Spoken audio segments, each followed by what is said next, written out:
சிக்கு book stories. குழந்தைகளா, இன்னைக்கு நம்ம எல்லோரும் பிறக்கறதுக்கு முன்னாடி நம்மளோட அப்பா அம்மா எல்லோரும் சின்ன பிள்ளையா இருக்கும்போது அவங்களுடைய அப்பாக்கள், அதாவது நம்மளுடைய தாத்தா நம்மளுடைய அப்பாவுக்கு சொன்ன சின்ன சின்ன கதையை தான் இப்ப நான் உங்களுக்கு சொல்ல போறேன். இந்த கதையை கேட்க எல்லாரும் ரெடியா இருக்கீங்களா? இப்போ வாங்க கதைக்குள்ள போலாம். ஒரு பசுமை நிறைந்த அழகான காட்டருகே ஒரு சின்ன கிராமம் இருந்தது. அந்த கிராமத்துல ரொம்ப ஏழ்மையா இருந்தாலும் மனசு முழுக்க நேர்மையா வாழக்கூடிய ஒரு மரம் வெட்டும் தொழிலாளி ஒருவன் இருந்தான். அவனோட ஒரே சொத்து அவன் உழைப்பும் ஒரு பழைய இரும்பு கோடாரியும் தான். ஒரு நாள் வழக்கம் போல ஆற்றங்கரை ஓரத்துல மரம் வெட்டிக்கிட்டு இருந்தான். அந்த நேரம் பார்த்து திடீர்னு அவன் கை வழுக்கி அவன் கோடாரி நேரா ஆத்துக்குள்ள விழுந்துச்சு. உடனே அவனுக்கு கண்ணெல்லாம் இருண்ட மாதிரி ஆயிடுச்சு. ஐயோ, இருந்த ஒன்றும் போச்சு, இதுதான் என் வாழ்க்கை அப்படின்னு ஆத்துக்கரையில உட்கார்ந்து அழ ஆரம்பிச்சான். அந்த நேரம் பார்த்து ஆத்துக்குள்ள இருந்து ஒரு பிரகாசமான ஒளி, நீர்த்தேவதை வெளியில வந்தாங்க. ஏன் மகனே அழுற அப்படின்னு கனிவா கேட்டாங்க. அவன் நடந்ததையெல்லாம் ஒண்ணு விடாம சொன்னான். தேவதை ஆத்துக்குள்ள மூழ்கி முதல்ல தங்க கோடரிய கொண்டு வந்தாங்க. இதுதானா உன் கோடரி அப்படின்னு அந்த நீர் தேவதை கேட்டாங்க. உடனே அந்த மரம் வெட்டும் தொழிலாளி தலைய குலுக்கி, இல்லம்மா, இது என்னோடது இல்லன்னு சொன்னான். மறுபடியும் தேவதை உள்ள போய் வெள்ளிக்கோடாரிய கொண்டு வந்தாங்க. இது இல்ல, இதுவும் என்னோடது இல்ல அப்படின்னு ஒரு நிமிடம் கூட தயங்காம சொன்னான் மரம் வெட்டும் தொழிலாளி. மூணாவது தடவை தேவதை உள்ள போய் அவனோட பழைய இரும்பு கோடாரிய கொண்டு வந்தாங்க. அத பார்த்த உடனே அவன் முகம் மலர்ந்துச்சு.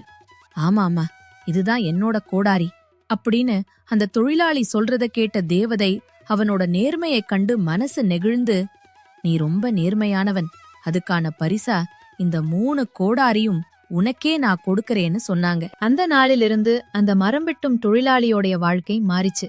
ஆனா அவன் மனசு மட்டும் மாறவே இல்ல.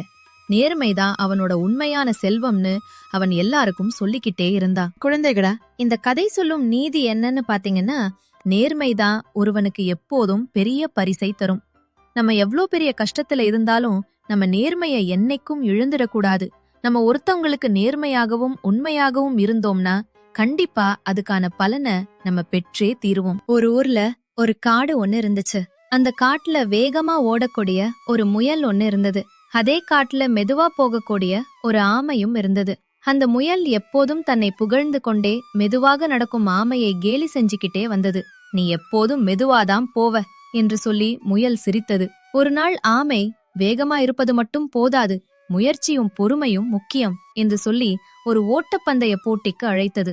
அந்த போட்டி தொடங்கியதும் முயல் வேக வேகமா ஓடி கொஞ்சம் தூரம் போய் நடுவுல நின்னு திரும்பி பாத்துச்சு. ஆமை அப்பதான் ரொம்ப தூரத்துக்கு முன்னாடி பொறுமையா நடந்து வந்துட்டு இருந்துச்சு. ஆமை வர நேரம் ஆகும் அப்படின்னு நினைச்ச முயல் அங்கேயே ஒரு மரத்துக்கு கீழே படுத்து தூங்கிடுச்சு. ஆனா ஆமை எதை பத்தியும் கவலைப்படாம மெதுவாகவும் விடா முயற்சியுடனும் தொடர்ந்து நடந்து வந்துச்சு. கொஞ்ச நேரம் கழிச்சு முயல் கண்முழிச்சு பார்க்கும்போது ஆமை இலக்கை அடைய அந்த கோடுக்கிடையே வந்துருச்சு. இதை பார்த்த முயல் வேக வேகமா ஓடி வரதுக்குள்ள ஆமை அந்த எல்லை கோட்டை தொட்டு வெற்றி அடைஞ்சிருச்சு. குழந்தைகளா, இந்த கதையில இருக்கக்கூடிய உண்மை என்னன்னு பாத்தீங்கன்னா, போட்டின்னு வரும்போது அந்த போட்டியில வெற்றி பெற ஆமை விடாப்பிடியா இருந்து எங்கேயுமே சோர்ந்து போகாம இலக்க நோக்கி பயணிச்சது. அதனால அந்த ஆமை கடைசியில வெற்றியும் பெற்றது. ஆனா முயல் ஏளனமா ஆமைய பார்த்ததுனால முயல் அதனுடைய இலக்க அடையறதுக்கு முன்னாடியே மரத்துக்கு கீழே போய் தூங்கிடுச்சு. ஆனா முயல் அந்த மரத்துக்கு கீழே தூங்காம இருந்திருந்தால் முயலும் இந்த போட்டியில வெற்றி பெற்றிருக்கும்.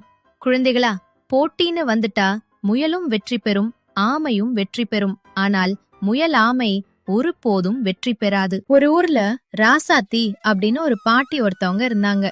அவங்க வீட்டுக்கு பக்கத்திலேயே தினமும் வடை சுட்டு வியாபாரம் பண்றது அவங்களுடைய வழக்கம்.